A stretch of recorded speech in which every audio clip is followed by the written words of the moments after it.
Pharisiens et les Sadducéens. Matthieu, chapitre 16.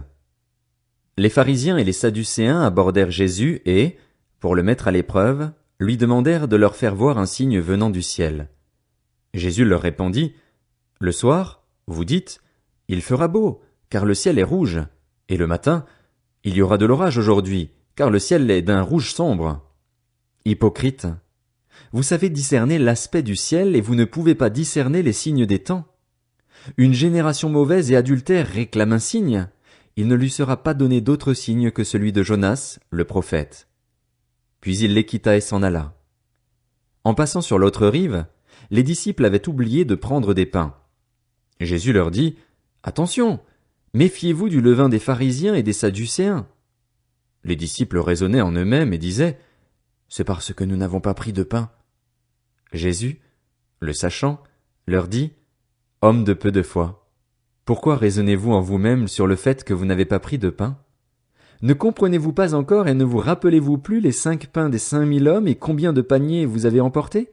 Ni les 7 pains des 4000 hommes et combien de corbeilles vous avez emportés? Comment ne comprenez-vous pas que ce n'est pas de pain que je vous ai parlé? Méfiez-vous du levain des pharisiens et des sadducéens. » Alors ils comprirent que ce n'était pas du levain du pain qu'il leur avait dit de se méfier, mais de l'enseignement des pharisiens et des sadducéens. Jésus arriva dans le territoire de Césarée de Philippe. Il demanda à ses disciples, « Qui suis-je, d'après les hommes, moi le Fils de l'homme ?» Ils répondirent, « Les uns disent que tu es Jean-Baptiste, les autres, Élie, les autres, Jérémie ou l'un des prophètes. » « Et d'après vous, qui suis-je ?» leur dit-il.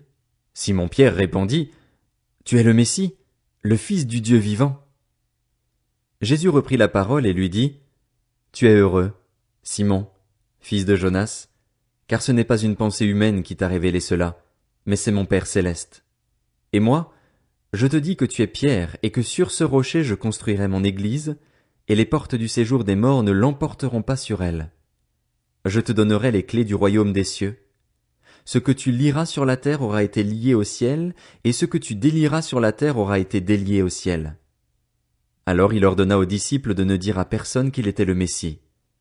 Dès ce moment, Jésus commença à montrer à ses disciples qu'ils devaient aller à Jérusalem, beaucoup souffrir de la part des anciens, des chefs des prêtres et des spécialistes de la loi, être mis à mort et ressusciter le 3e jour.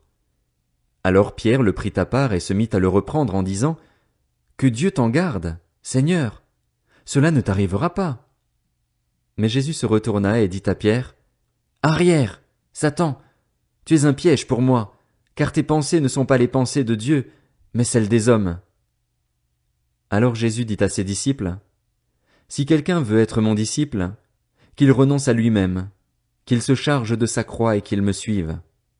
En effet, celui qui voudra sauver sa vie la perdra, mais celui qui la perdra à cause de moi la retrouvera. Que servira-t-il à un homme de gagner le monde entier s'il perd son âme? Ou que pourra donner un homme en échange de son âme?